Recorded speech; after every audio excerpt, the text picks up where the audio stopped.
We haven't seen widespread defections throughout Venezuela's institutions. There have been a few diplomats that have defected, and you've had one or two generals now that have they've gone into exile and said that they oppose Maduro and recognize Juan Guaido. The strategy that the U.S. backed on January 23rd, and it was very clear that the U.S. administration, John Bolton, Senator Marco Rubio, and others were orchestrating this whole plan, really, of the recognition of Juan Guaido since December. It's been reported by the Associated Press, the Wall Street Journal.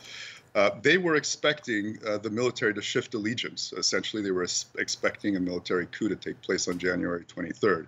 And when that didn't happen, they decided to ratchet up the pressure.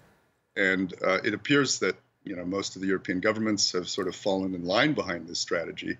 It's very surprising, frankly, because when you look at the situation sort of coldly and objectively, it really rests on a very dubious interpretation of the Venezuelan constitution. It's very hard to see, they refer to Article 233. It's very hard to see that there is an absence of the executive, which would allow the National Assembly to name the president. And other Latin American countries, Mexico, which is, of course, the second biggest country in Latin America, Uruguay and others, while not recognizing Maduro or Juan Guaido, have chosen to step back and say this isn't the way to proceed. And clearly this isn't working.